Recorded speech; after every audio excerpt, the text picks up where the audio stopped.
Welcome to the very first episode of Achieving Unlimited Health, where we explore how to live with energy, strength, and purpose at any age. So, today we begin at the very beginning, and you're about to meet Dr. James Peter Cima, not just the functional medicine pioneer that he is with over 50 years of clinical experience, but the person behind the mission. So, we're going to go back to Queens, New York, hear the story of a life changing injury at just 15 years old, and follow the turning points that really shaped his philosophy and the SEMA system. This is the foundation for everything to come in weeks ahead and episodes to come. So I'm excited to learn more about you and your mission. And let's just dive right in. Great, Layla. I'm ready. I'm excited learning a little bit about you just from the conversation I had with you previously. I'm excited to learn definitely more about your background. So I know you were excited about this, but how excited are you to really get your podcast started? It's a dream come true. It's really way back when I was first doing this, I wasn't sure exactly how I was going to be presenting this to the world. It was writing books, it was giving lectures, and then all of a sudden, this whole thing with the internet, the podcast, and as a great way to reach a lot of people. So that's my goal. Absolutely, absolutely. Definitely reach a ton of people this way. So you've dedicated so much time, over 50 years, to helping people achieve health without limits. So let's go back to the beginning of how and why you even started doing this and what your life was like before you began all of this. So, what was life like growing up in Queens, New York? Well, in Queens, New York, as you pretty much know, it was a melting pot. It was a true melting pot back then when in the 50s. And I dealt with a lot of people from all walks of life, whether they were Polish, Irish, German, Italian, Protestant, Catholic, Jewish, Puerto Rican.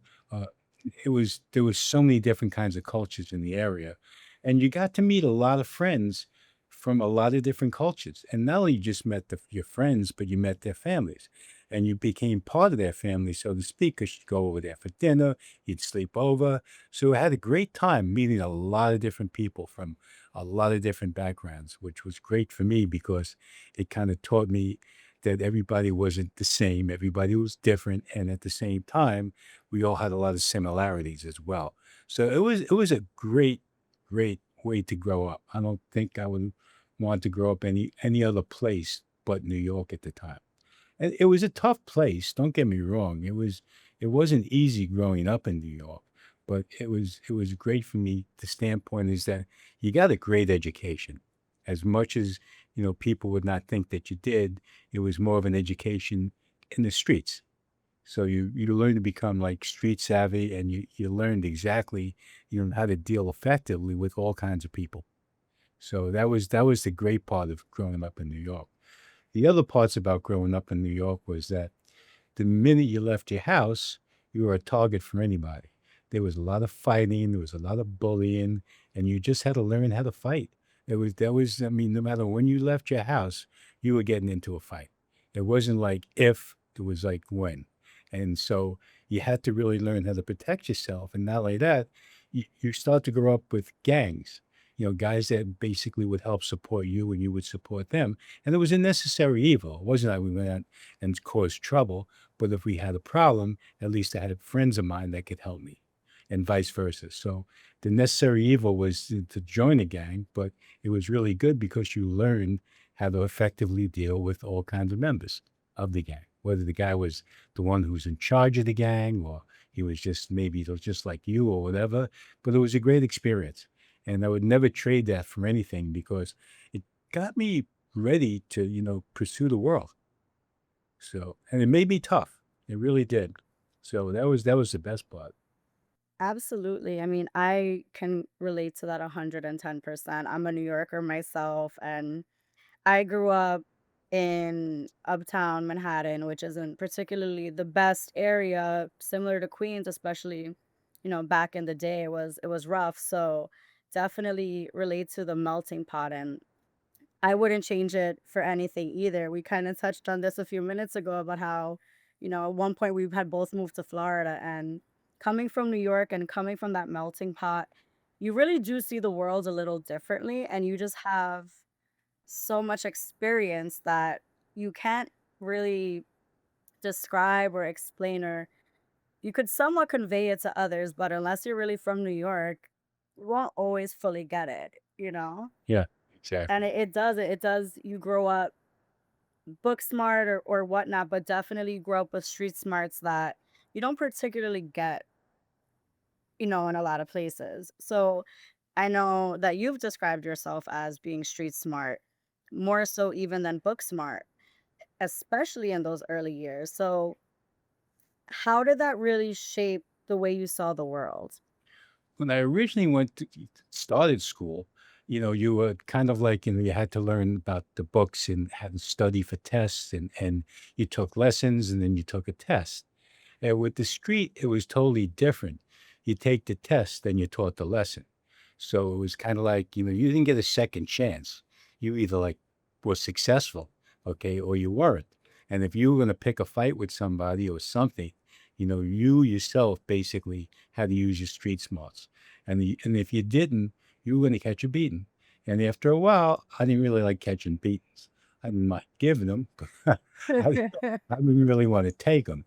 So it was really good to grow up that way because you learned, it was a way to teach yourself, about dealing with other people and not like just throwing words around and opening your mouth like an idiot. You had to defend exactly what you were saying.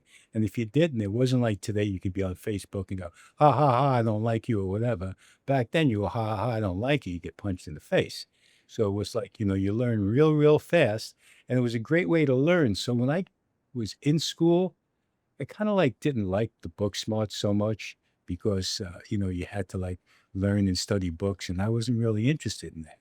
Besides, I wasn't really interested in most of the courses that you were taking when you were in grammar school. I always loved science. That's the one thing I have to say, I always loved science, and that's what I really wanted to pursue once I got to a point where I said, "Okay, now it's really up to me, and I have to make the choices about going on with my education." But I didn't wanna just go on with my education. I want to be the best I can possibly be. And I made that commitment to myself before I started college. It was the day or so before I started college, I said, "Look, I'm not gonna go crazy. I'm gonna just study as hard as I can. I'm gonna be the best I can be." And that's what my goal was gonna be. And at the time, I had friends of mine, we're talking about I was graduating high school. It was the height of the Vietnam War. So you were either going to Vietnam. My friends were either going into, let's say, some want to be police officers or who want to work for the fire department. Some of them would, involved with the mafia or gangs and things like that. That I definitely didn't want to deal with because it wasn't like The Sopranos. Now, it wasn't like a game. These people played for life. I mean, you either did it or you didn't, or you were going to jail or you were getting killed. And those two options, I didn't really, they didn't interest me. So I said, nah, I'm not going that way. And a lot of my friends, went and chose their own directions, but who wound up in jail, who wound up going to Vietnam. And it was really an experience with me where I had to make that choice. And I just decided at that time I was gonna make a commitment to myself and my family, mostly to myself, Layla. It was like one of the very first times I said, "I'm gonna be the best I can possibly be at whatever it is that I'm gonna be." And so from that point on, that's what I did. It's definitely such a pivotal point in a few different areas based on what you said. One, the classes in grammar school and high school, you don't have a say. You have to take the course in front of you, whether you want to or not, whether you like it or not, you have to pass. Passing is what matters. But then when you get to that point where you make that decision, whether or not you're going to continue your education and go to college, it's like, this is a decision on me. It's also, a life changing experience. It's nothing that you quote unquote have to do anymore. It's a decision. So I relate to that too, because I was always a little naturally book smart, but definitely more a little street smart myself. And Was always smart, but kinda got by with school, but then when I went to college, I was like, "I need to lock in, like, I wanna do this," and I actually my degree's in science, bachelor's of science. Oh, okay, I didn't know that. So, I completely relate so much to that, and it's hard when there's so much outside influence, especially in New York. Like, you have friends that are going down the wrong path, friends that are maybe joining services. So there are so many directions to go in. But I think when you decide to go to college and you decide to make that commitment, it's like, I want to be the best I can be. I'm putting in this time, these resources. So I definitely relate to that. And I know prior to your college years, you had an accident, and I just know you hurt your back at, I think, 15 years old. So, can you tell me what happened and how it changed your life, and what did life look like for you after that accident? Well, actually, up until that time, I was 15. Yeah, around that time when it happened. And my father he loved to hunt. And I loved to hunt with him. I was probably shooting a shotgun when I was 5 or 6 years. I couldn't even hold it. And so he'd always take us out, shooting skeet and practicing. And so one day we were out and he said, well, let's go shoot some skeet. And he said to me, he says, I'm going to throw them over your head. And he says, and you don't shoot. You shoot before they get over your head. But once they get over your head, don't shoot. And definitely don't shoot when they pass you. And so did I listen? No. And now here I am. I'm 15 years old. I maybe weigh about 115 pounds. And I'm shooting a 16 gauge shotgun, double barrel. And so the first shot I missed. And then the bird kept on going over my head. So I arched my back all the way as far as I could and squeezed off the second shot. And that was it. Then I heard something. It was like, wasn't so painful at the time. But after that, it would just get worse and then it would get better. It would get worse. But when it got worse, Layla, it was like I couldn't get off the floor. It was like I'd be in the house and I'd say, if the house caught on fire, I'm dead. I can't move. I can't go anywhere. I'm thinking about if I have to go to the bathroom, it's like the commode. It's like, how am I going to get there? And if I get there, what am I going to do? Because that's how excruciating the pain was. But then it would go away. But then it would come back again. It would go away and come back and go away and come back. And when I graduated college, I was teaching for a while. It was a pre-vet major, and I was teaching for a while, and I was going to apply to the vet school. During the time when I was teaching, my back went out again. And one of the teachers to make us, a long story short, she recommended I go to a chiropractor. And I said, what do chiropractors do? I didn't even know what a chiropractor did. So her brother, who's not even a chiropractor, said, here, lay down on the floor. I'll show you what they do. So I laid down on the floor. This guy put me in a lock or whatever he did. He adjusted my back. He adjusted my neck because his uncle was a chiropractor. And he got up. I said, I feel better. So he goes, you should go to chiropractic school. You have a science degree. It'd be the greatest thing for you. So that's when I decided, I said, let me look and see what chiropractic was all about because suffering with back pain the way I was, and you can get rid of that. To me, it would be like a great profession just to help people with that kind of back pain. And at the time, most doctors wouldn't even do surgery on me because they thought the condition I had, which was called spondylolisthesis, was congenital, but it wasn't. And my perspective was it was trauma induced from the shotgun, but nobody was going to do surgery way back when. And not that I wanted it, and I would have probably never even, gone for any surgery, but it was an option that was open to me. But I just said, no, I can't do that. So I changed from pre-vet. I went pre-chiropractic, which was pretty much the same thing, and went to chiropractic school and graduated with honors from chiropractic school. I really applied myself. I really worked really hard. I'd say scholastically, I was probably in the top 5% of my class, and clinically, maybe number one and number two. So I really took what I was doing and held it very, very dear. And I learned a lot more than just chiropractors helping with back pain. They were helping with all kinds of problems. I've witnessed it firsthand. I remember when I was in school, maybe the first semester, no, it's first few weeks. I had this really bad head cold. Really, I was taking Tristan, sinus stuff, tablets and everything for 2 or 3 weeks. So I decided, so let me go see a chiropractor. and I went to see this. His name is Dr. Affetava, real nice Italian fellow. He said to me, he goes, I went into his office and he was on lunch. And he said to me, he goes, wife. So I explained to him what student at chiropractic school and what school I told him. And he said, oh, great. I'm going to talk to you about some of the teachers there. So he showed me his office and then he says, okay, I'll adjust you because I told him I was having some problems. So he adjusted my neck, he adjusted my back. He says, come back to my office. We'll talk a little bit more. So I go back to his office and, we're talking, the phone rings. So he gets on the phone. I know who he's talking to, and I'm just sitting there waiting for him to get off. And all of a sudden, I'm going, "You can breathe through my nose." And I had like my sinuses were so impacted that my teeth were hurting from walking. And so within 2 or 3 days, Layla, it was like all gone. One adjustment. And I was like, I was blown away because for 2, 3 weeks, I was like taking all kinds of stuff. Nothing was working, nothing was helping. And that's what really said, okay, I got to really learn this stuff because this is more than just low back or neck or a crook in my, my knee or whatever it is. This can be a real good thing for the rest of my life to pursue. So that's what I wanted to do. Wow, yeah, I didn't even know that those things were particularly correlated No, even. I never even thought in my wildest dreams that they would correlate. But when I saw it, firsthand, within 5 minutes of him giving me an adjustment, I was able to breathe through my nose. It was like, that's phenomenal. So I realized that it wasn't just for, spinal conditions or low back, which to me, that was just being able to take care of people with low back pain. And neck pain was like, yeah, that was a great experience. But then, seeing that you can improve your immune system and everything else like that, or your respiratory system just with chiropractic, I said, this is why I have to learn this. So being in school at the time and really wanted to study anatomy, physiology, neurology, it was great because you could see all the nerve tracks and you can see how you can help people with chiropractic care as long as you understood how the body worked. And that was my goal. My goal was to say, I want to learn how the body works.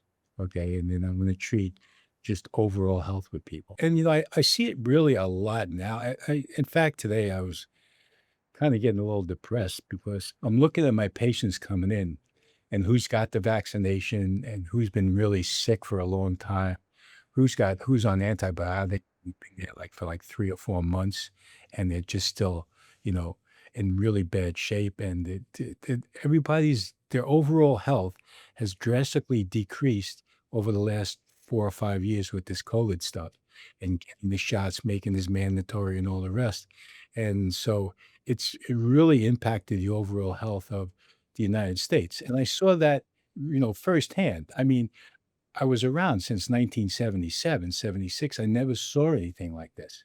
And then all of a sudden, and again, you see people that they're getting older, you're getting sick, you're having this and having that. But then over the last 40, 50 years, watching cancer go through the roof, watching heart disease go through the roof. And it's not that they're not working with these things, but they're barking up the wrong tree. They're not looking at it the way you're supposed to do it. Cancer and heart disease, you can't wait until you have cancer or heart disease. You have to prevent that. And that's the one thing that the medical profession doesn't do. They're not into prevention. They think that, just let the body do what it's supposed to do. When it gets really bad, we'll do drugs and surgery and chemo and radiation. And it's the worst thing you can do to a human body. But at that particular point, you can be playing Russian roulette anyway. So the goal was like, to try to prevent things from occurring. And you look at Benjamin Franklin, an ounce of prevention is worth a pound of cure. And then you look at Einstein, he says, great minds solve problems, brilliant minds prevent them. Mhm. So that was me. It was like, you can't wait to get cancer and heart disease. It's actually 30% of the time, heart disease is the number one killer in the United States. 30% of the time, you know what the very first symptom is? The very first symptom, you're dead. You die right there. So you don't have time to, oh, I'm going to change my diet. I'm going to lose 20 pounds. I'm going to start exercising. You're dead. You can't do anything at that point. And even if you could, it's limited. You're going to have to go for surgeries. You're going to have to be on drugs. And all those things have a negative effect on your overall health. So I'm watching people now, when they're going through their 50s, 60s, and 70s, depending on how unhealthy or healthy they are, the 50s might be their breaking point. The 60s might be their breaking point. But when they hit 70, that's a bad breaking point for most people. They just like, they just lose it. And they can't really do anything. And at that point, you're looking at diseases that have been manifesting themselves for 20, 30, 40 years. You're not going to be able to take care of it like in 2 or 3 weeks or 2 or 3 months. It's going to have to be a way of life for you to spend the rest of your life. And that's my goal with my patients. A lot of times they'll come in, especially new ones, they'll go, yeah, I just got this crick in my back. And they're like 50 pounds overweight. They're on blood pressure medication. Their knees are killing them. I just had one new patient today. Great guy. He's in his mid-60s. He's very, very wealthy, and he has his own business, and he loves to play golf 3 or 4 times a week. But he can't even play right now because he's got so much pain in his back and his knees. They're so swollen. They're filled with fluid. And, it would behoove him, especially at this time in his life, that he's going to pretty much retire pretty soon. And the best thing for him to do is like, okay, you don't retire. Your new job is taking care of your health. And whatever that's going to have to be, that's what you want to do. And so you want to play golf for another 20, 30 years, take care of your health. You want to basically be bedridden in another 2 or 3 years, just, do what you're doing right now. And that's what's going to happen. So I see most Americans, they're in that predicament right now. And the ones that want to help themselves don't know what to do because they are so confused by, if you look at even, I know back in the 70s and the 80s, they would have over-the-counter drugs on TV. Every other commercial was over-the-counter drugs. And I said to myself back in the 80s, I said, they'll never put pharmaceuticals on any kind of commercials because they have to list all the different diseases that they cause. Little did I know that they have these people dancing, they have, butterflies flying around, and Total things. distraction. Yeah. And it's like, and at the same time, they're going, it can cause heart disease. It can cause, I love the ones where it says, oh, this is for depression, but if you have suicidal thoughts, don't take it. It's like, why would I want to take something that's going to give me suicidal thoughts if I'm already depressed? It just doesn't make sense. And so that's what's going on with patients, and they don't know what to do. They're like so confused. And if you look at every commercial on TV, especially in the major news networks, every other commercial is a drug commercial. And the pharmaceutical companies own the station. So they're doing everything in their power to sell drugs. And, they don't really care about, who's taking or why they're taking them. They just want to sell them. Right. And yeah, that's so it came down to a really big commercial thing as far as that goes. And the pharmaceutical firms make, between diabetes and cholesterol medications, just those two alone, they make more money than the NFL, NBA, and the Major League Baseball put together, just with those two types of medications, billions of dollars a year. Now, I wouldn't mind if it really helped people. It's not. Like the whole thing with cholesterol, and again, I go back 40, 50 years. So I watched cholesterol levels back in the 80s when we were more healthy than we are today. Normal cholesterol levels used to be 225 to 325. And they would say that that was fine. When they started to link cholesterol with heart disease, which was the link wasn't really well, there was a lot of crap in there. They decided to like lower it to 300, then the 275, then 250, then the 220. I watched over 3 or 4 or 5 years go from 325, then doctors want you underneath 200. Some of these doctors want you underneath 150. And it's the worst thing in the world because cholesterol, especially when they talk about the bad cholesterol, which is your LDLs, they make your sex hormones. How bad could they be?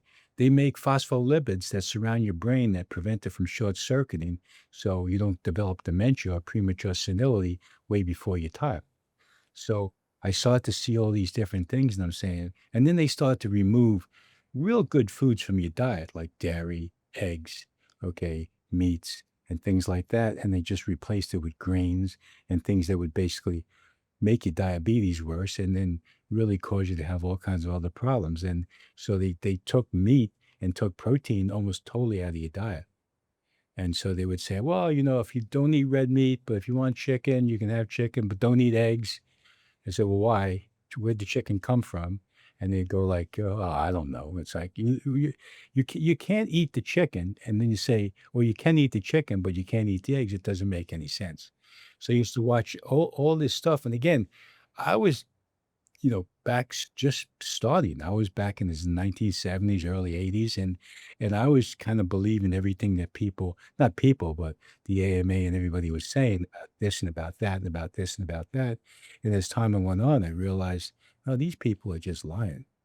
And you have all these, and it's not only just the medical aspect. You have all these people selling supplements out there. Oh, this grows hair in a cue ball. This does that. That. It doesn't do anything, Mhm. and they're just selling a bill of goods for people. And I can't believe that they're allowed to do it, but they do it. And I think also, in today's age, you spoke about commercials, and whenever I do catch some TV, it is nonstop pharmaceutical medical commercials with people dancing and a long list of fine print of everything that you can get and everything that can go wrong by taking it. But now there's such an overflow and abundance of information everywhere. Going back to your point about people who want to take care of their health, and whether it's they're starting out or trying to just be better, and there's such a overflow of information, it's overwhelming too, because where do you get the right information? Who do you trust? It comes down to a lot of that too. And from what you're saying is, it sounds like all these diseases and things, and even a lot of the medical industry is more reactive instead of being proactive. Very reactive, yeah. That's really the biggest difference. With functional medicine, you want you and the patient to be proactive and make sure that the patient realizes, and a lot of them don't do this. It's like your body. It's not me. It's your body that you have to take care of. I can't take care of your body. I have enough time taking care of my own. But if you don't do it, nobody else will. I can show you what to do. Hmm. I have tons of books on. I wrote, at least 5 or 6 different books on nutrition and biochemical blood chemistry evaluation, cranial work, and visceral somatic work, which is working with organs and glands in your body, and, studied a lot as far as exercise physiology went because I realized that to condition your body, you have to exercise.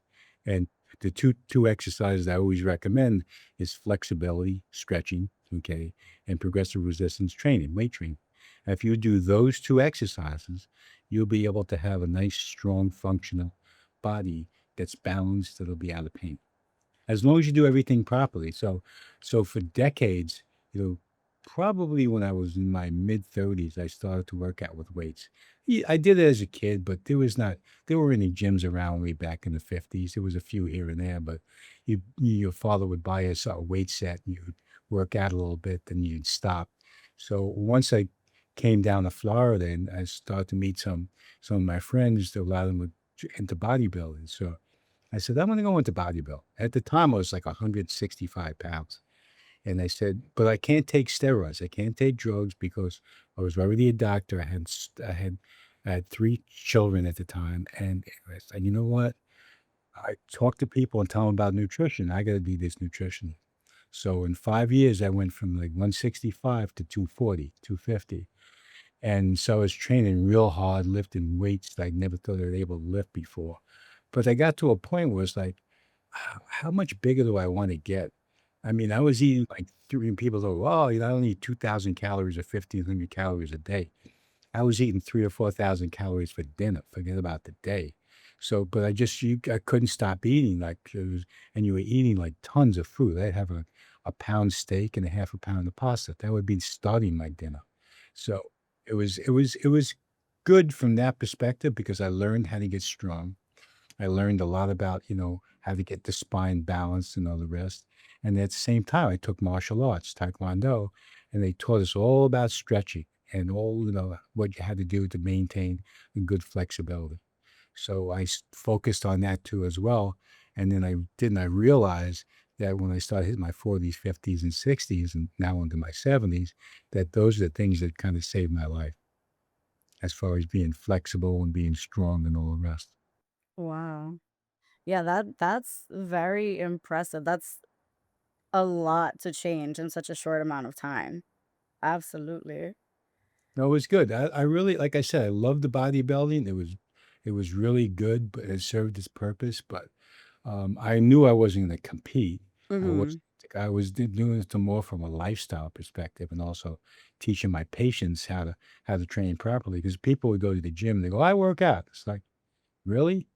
I said, "You could have fooled me. I look at you. I know it's not something you can't hide. If you work out, you either look good or you look like crap, period, the end. And so you can tell me you're working out, but obviously you're doing it wrong." And so when I watch people train with weights, and I watch people that we have trainers here. Like we have a whole complex. We have 6,000 square feet right here in Palm Beach Gardens. Have one up in Indian River State College, another 5,000 square foot office that has a full gym and everything else like that. And the goal is to teach people how to train, how to work out with the weights, teach them about functional medicine, about nutrition, and everything else like that. So, and we work with the teams up there too, as well, the basketball team, handball team, the high dive team. And so we're going to be working more and more with, you know, collegiate teams, and that's where part of our goal is up at the college at this point. So, but it's a great way to really get people to understand what it is that they need to do to be healthy, and these are things that they can do. Yeah, Absolutely. And aside from you getting really into bodybuilding and graduating from college and going through all these different changes in your life, I know you mentioned you have kids too, which I know you've included in your practice as well. But I know you mentioned starting and developing Cima system over decades of your practice. So right. I want to kind of learn more about that and how you kind of combined all these things and how you went through these different routes of your life post college that you spoke about. So, did you realize that you were kind of building something unique when you started out, or was it something that really evolved more naturally? I think both. I think because when I was graduating chiropractic school, there was a quote from Thomas Edison about the doctor of the future. He said, "The doctor of the future will prescribe no medication, but wants his patients in diet, care of the human frame, and the cause and prevention of disease." So with me, it was like, okay, that's what I want to be. I want to be a doctor of the future, except there was no course. Thomas Edison was already passed, and there was no books that he wrote or anything else like that. So I took it upon myself to teach and write and do everything that Thomas Edison said that you need to do to become a doctor of the future. So I was like I was literally back in 1976 a doctor of the future back then. They didn't call it functional medicine. They just called it holistic healthcare at the time. And so I started to realize, I mean, being in chiropractic school, they helped a lot of things, but they were always just working with the physical portion of the body, never the chemical portion to a degree. It was almost about the physical and not so much about the chemical. And I knew the chemical was a lot to do with nutrition. And so that came from my early childhood. My dad, he was always like, you're a product of what you eat. You eat junk, you're gonna be like a junkyard. You eat good food, you're gonna be healthy. And he always said that to me all the time, all the time. He says, "Don't eat junk. You can bodies be made of junk." And he just always you preface like healthy food, and that's the way you're supposed to do it. But I didn't really listen. You're a kid, you eat crap. The rest is until now I'm in, chiropractic school. It's like, I gotta really learn how to do this. And so I start to study nutrition real depth. I really want to know like how the body works, from a like biochemical perspective. So I went so deep into it. My book's on blood chemistry analysis. I think it's like 800 pages long itself. I mean, if I read the book right now, Layla, I couldn't even understand it. 'Cause I went into so much detail, so much minutia from a biochemical perspective, from the laboratory diagnosis perspective, how the body functions biochemically, and the nutrition, learning all about nutrition. You know, what because a lot of people with with all the nutritional stuff, it's like, oh, you got this problem, I got this product. He's always giving somebody like, you take this and you'll be fine. And I'm like, no, you don't take that, you're gonna be fine. It's not that simple. If it was, I just wasted decades of my life trying to figure this stuff out. It's a composite, and you'll see that, the overall in order to be healthy, there's three parts to being healthy. You look at it, it's called the Triune of health. There's a chemical side, nutritional. There's a physical side because you have a physical body, and there's a mental emotional side. Mhm. So you have to be balanced on all three sides. And in today's world, I'll give you an example because I see it all the time. People are stressed out so much mentally that they don't even realize it. They just like it's just around them 24/7. It's like being chased by a saber-toothed tiger. After the 20th day, it's like, "Ah, I know he's gonna come, so it's no big deal." And but the same thing with us. It's like you get up every morning and between, work and traveling and everything else, like all the different things you got to do, you have this workload and this stress just keeps on building up, building up, building up. Now, if you're successful with it, that's good. But a lot of times, a lot of people aren't successful with it. If you're not successful with it at your job, if you're not successful with it at your marriage, if you're not successful with it as you as a person, then you're going to basically be unsuccessful, and that's going to cause a lot of problems. And any mental emotional conditions that you have, even if they say, well, that's normal, it stresses you out and it causes damage to your nervous system. It causes damage to the endocrine system and your immune system, to mention a few.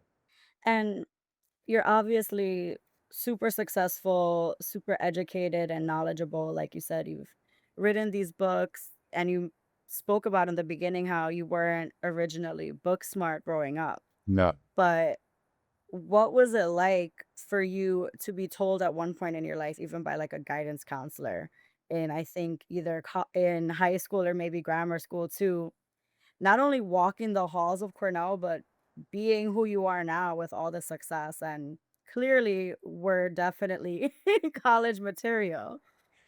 My mother was very instrumental in that. She goes, I'm in my senior year. She goes, what are you going to do? I said, I don't know. I don't know. Maybe I'll go into the service. She goes, no, you're going to college.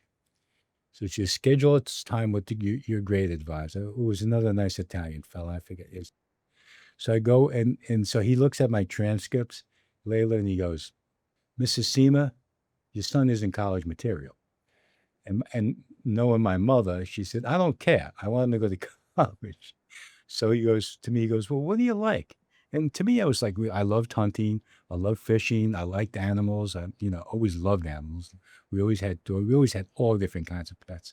So I said, I love animals. He goes, oh, you want to be a veterinarian? I said, that sounds pretty good. So he goes back to his file cabinets and he's rifling through these file cabinets left and right. He finally takes out one folder and he goes, here's one college you might get into. You might get into. So he said it was out in Farmingdale, Long Island. So I decided, I said, okay, I'll go there. And then, but when I made the commitment and I'm going to go, I'm going to study, I'm going to do the best I can. So from the 2 years there, got my grades up so high that I was able to get into Cornell University. Once I got into Cornell University, uh, it was really great. And I graduated, to me, it was like fantastic. I graduated in the top 25% of my class for a kid that doesn't even think he's college material at the time. Getting there was really phenomenal, and so it was a great experience. But whenever I had people tell me like, you're not this, you're not that, you're not this, it was like that was their opinion, but it wasn't my opinion. If it was my opinion, then I'm done. If I didn't think I was college material, then I would have been done. But he prompted me to say that you can do this. Yeah, that might have even been in a way encouraging because Exactly. Yeah, it really was. Yeah, and so I got to meet a lot of great students and studied really, really hard. And then once I got into Cornell, I said it was still a pre-vet major, but then going from pre-vet to pre-chiropractic, which was the same thing. So going to chiropractic school, I already had my pre-professional requirements, and I was off and running to chiropractic. And that was like, it really changed my life because I was doing it for my patients, and again, now I'm in my 30s and my 40s, and I said to myself, one day it's going to be me whose head's going to be on the chopping block. It's not going to be a patient, and I better be able to figure out what's going on with me. Throughout all these years and decades, it was always figuring out what was going on, what I need to do, how I need to make the changes, and all the rest. So that's what I wound up doing. So I went from going from a bodybuilder time, 240, 250. I went back to now I weigh 190 something. So I went back and started playing golf for day. But So I was able to put 50, 60 pounds on and take 50, 60 pounds off. And Wow. and it wasn't like I didn't do it like, in 6 weeks. It was like months, also into a few years that allowed me to basically, work on and go nice and slow and lose water and fat and keep my muscle mass because I didn't want to lose all my muscle mass that I worked so hard to gain. So it was really good because it really helped me with my own health. And to this day, it's the same thing. And having that experience and you know how to go about explaining it and doing it for your patients, there's no better experience than your own experience to really, really go through it. Yeah, I have patients tell me that all the time. They'll come in, they'll have some back pain that they've had for years. And I'll say, "Yeah, we can get rid of it." "Oh, I hope so." I said, I mean, at this point, I don't hope, I know." I said, "You can hope as much as you want, but I'll be able to take care of it because I know what it is that we need to do." And if they do what I ask, chances are 99% of the time they're gonna get well. And at least they're gonna get more healthy, that's for sure. That's definitely for sure. And what would you say, looking back now at all your patients and going into holistic health, what were some of the biggest obstacles you faced in introducing these ideas in a time when holistic health really wasn't very well understood? Well, it was easier back then, back in the '80s, because people weren't brainwashed. I mean, they're brainwashed big time, I mean, if you keep on watching the commercials on TV, you can't not be brainwashed. So, you'll develop this symptom or whatever you wanna call it. I call it a disease, but you'll develop this problem, and then you'll see, an advertisement on TV, and that's the big thing now. They don't even say, "Ask your doctor," just, go and tell them you need this. And most of the big things I see right now too are based on the obesity factor, really overweight. And they're taking medications that are used for diabetes and everything else like that for weight loss. It's totally, totally wrong. It's just going to mess them up even more as time goes on. So it was easier back in the '80s to explain chiropractic and holistic health, even though it was new. Today, I talk to people about it, and they kind of like believe it, but they don't. But say, "Well, you're just a chiropractor. What do you know?" And it's like, I think I know a lot, but that's what's new to learn Absolutely. about. So it was discouraging from that perspective. And even today, it's discouraging because people are looking for this, but there's so many hucksters out there that want to sell a product, that want to sell some kind of a program, or they want to sell some kind of an instrument or a tool, good for your neck or your low back, and it's not that simple. It's not that I wish it were. If it were, it was gonna be really easy for most people to be well, but they're not. Even today, even with nutritional advice with people, they don't even know what to do nutritionally, and they're so stressed out of it because, again, most people I don't know if you know the statistics now, but, um, 72% of the United States, they're overweight. 40% are obese. I think 14 or 15% are morbidly obese. And it's getting super high with children now. And it's like, when I was a kid growing up back in the '50s, I mean, nobody was fat. You had maybe one kid in the class that was you would consider him fat. In today's word, you call him Slim Jim because he would still be fat. And so I'm watching this now. It's just getting worse and worse and worse, and it's bad with the kids because the kids are like, and I'm not talking like 19, 20. I'm talking 5, 6, 7. The obesity levels are going higher and higher. Yeah. So in another 10, 12 years, I guarantee the obesity factor is going to be a higher percentage, especially with children. Yeah, and it makes sense too because, back then, kids would be outside running around and playing and not coming home until the street lights came on and there was like TV time, but aside from that, kids were running around. Yeah, no, that's it. I would be out of my house at 7 o'clock in the morning on the weekend. And I wouldn't wanna come home until, like you said, 7 o'clock or when it was getting dark out.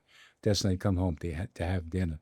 And we would just be out all day long, whether it was fishing, swimming, playing, biking, playing ball, doing this, doing that, just always active.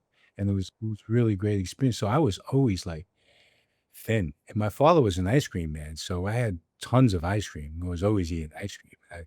And people say, "Oh, you eat ice cream, you're gonna get fat." Not me at the time. I was getting skinnier and skinnier, so by eating all that stuff. But You're gonna be running around, so you those ice creams aren't you gonna gotta do. So, but, back then, my mother, again, she cooked all the time. We never went out to dinner, 7 days a week. It was like the same on Mondays, a different meal on Tuesday, different meal on Wednesday, but it was almost all the same all the time. She always had good food. She always made us breakfast. She always made us lunch, and she always had dinner ready for us. Ate pretty good as far as that goes. And my father, like I said, he was an avid hunter, so he'd go out, we'd get deer meat, we get, we shoot birds and we'd eat the birds and whatever it was, duck. It was a great experience. So unless you're eating the bird and it had a pellet stuck. That's a unique one. But So speaking about your mom and your dad and family, we've touched on it a little that family is so important to you, and it does play a big role in your story. And I heard that your children and even your daughter-in-law actually work alongside you. So, was building a family practice always the dream, or did it just kind of happen that way? And how does it work now for your practice?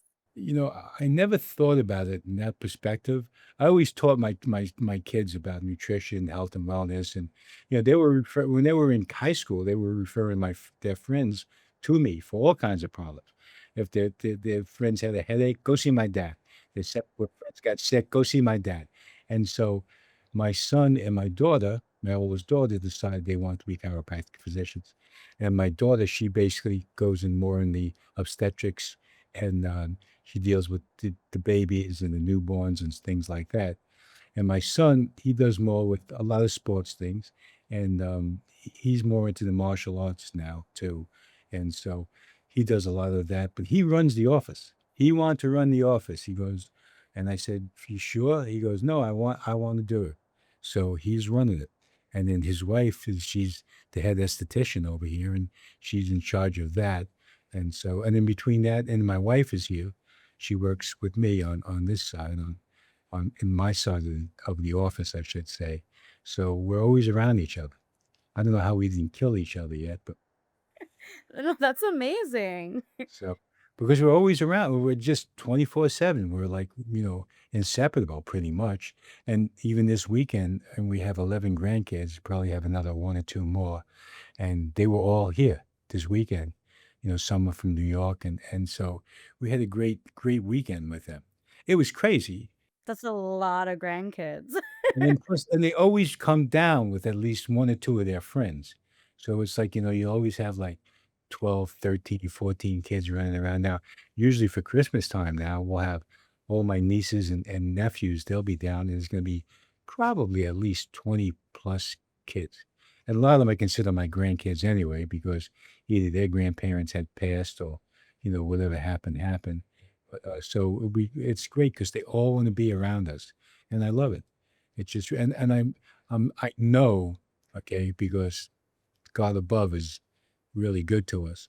He's gonna definitely have a 3rd generation in there. So, I know I feel that really good with some of them, that they're really great. Yeah. No, that's incredible. That's beautiful. That's not, something that's common. Not only having such a big family that is still intact and comes and visits, and you allow friends and that family aspects, but then also even working with them and, like you said, not killing them to be around people that is family, and working with that can be hard for a lot of people, but it sounds like it's definitely something that works really well in terms of your life and your work. So it sounds like a great work life balance for sure.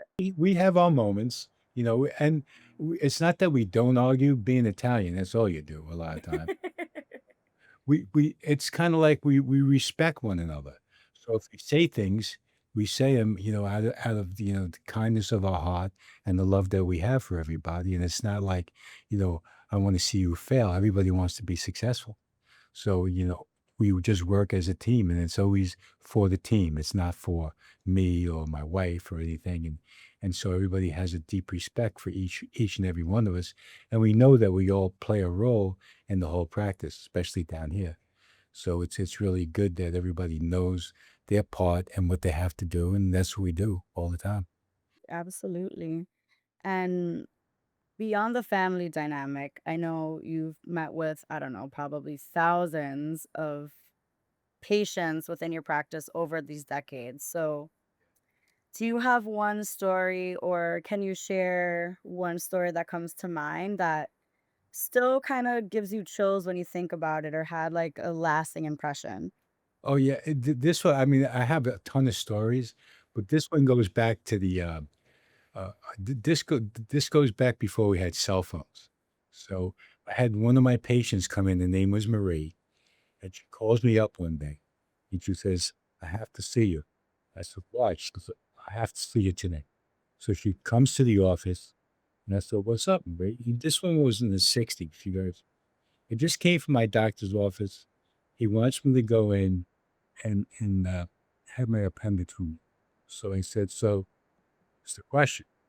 She goes, "How can you do it?" So I said, "Then what are you here to do?" She goes, "I want you to help." I'm like, she's practicing maybe 5 or 6 years, and then going, "Marie," I said, "it's appendicitis. If it ruptures, it's going to be bad news for him. You're going to have a really bad infection or down there." And I would say this to her. I said, "But I can see it right now. Chiropractor kills patient. Tells them not to go to the hospital." So I said, "Look, I'll work on you." I said, "And but what I want to do is that I'm going to call you in another 2 hours, and I'm going to call you another 2 hours after that, and you're going to keep me posted on what's going on. And if we decide that you should go to the hospital, that's what you're going to do." And she's okay. She says, we'll do it that way." So I treated her at night. She went home. She had no problems. Got up the next day, came into the office, treated her maybe 2 or 3 more times, and she was fine. Never had to have appendix removed. But I have like a whole bunch of stories like that where doctors want to remove gallbladders or appendix or colon problems. They want to take part of the colon out. But a lot of the reflex work that I do a lot of organ work. You can prevent that from happening. You can prevent gallbladders from being, ripped out of your body, and vice versa, or having problems with your stomach and all the rest. And that was like really, when I saw that, she had more faith in me and what I did than I had myself, which made me realize, like, okay, I think I got something there. And she was great about it. No, that's amazing. And for it to be that long ago and it still has that impact on you, it definitely was. Oh yeah, no, it was scary because, like I said, I wasn't sure what I could and couldn't do. You're not talking about, now it wouldn't be a big deal. I'd work on it, there'd be no problem. But back then it was like I said, I was in my with my degree and my license. I really well with in Florida, it's a little bit lax. It's not as bad as other places, but treating organ problems and things like that, I think they would really frown against that. Absolutely. And for our listeners who are meeting you and listening to you for the first time, what's one thing that you want them to really understand about health before they hear a single tip from you? The greatest thing that they can understand at this point is that it's like a triune. Health is a triune. There's a chemical side, physical side, mental, emotional side. Chemical side is your nutrition and it's backed by chemistry. Your physical side is your physical body and it's backed by a physics or physical science. And you get the whole mental, emotional side, which is backed by psychology, psychiatry, and all the rest. But if you can balance all three sides, you're going to be healthy. If you're looking for like this magical pill or potion, doesn't exist. If you're looking for the exercise or, oh, I'll put this contraption on my body and I'll be fine, it doesn't exist. It's not that simple. Right, absolutely. Stick to those three, and then I'm sure there will be a lot of other tips that you'll have in these next episodes for sure. But That's thank you so much. I feel like this was, I mean, I definitely know I loved learning about your beginnings to your success now. And how everything has kind of played a part. I really enjoyed talking to you. I'm sure everyone's going to enjoy listening to this as well. And that's episode one. That's the story of how Dr. Cima really went from the streets of Queens to becoming what Thomas and Edison once called the doctor of the future. And in the next episode, we're going to go a little bit deeper into the philosophy that underpins everything that you really just heard, more into how it can really transform the way you think about your body, your mind, and your future. So make sure all of our listeners, make sure you follow the show so you never miss an episode. And until then, here's to your health without limits. Thank you so much, Dr. Stima. Thank you, Layla. It was a great night.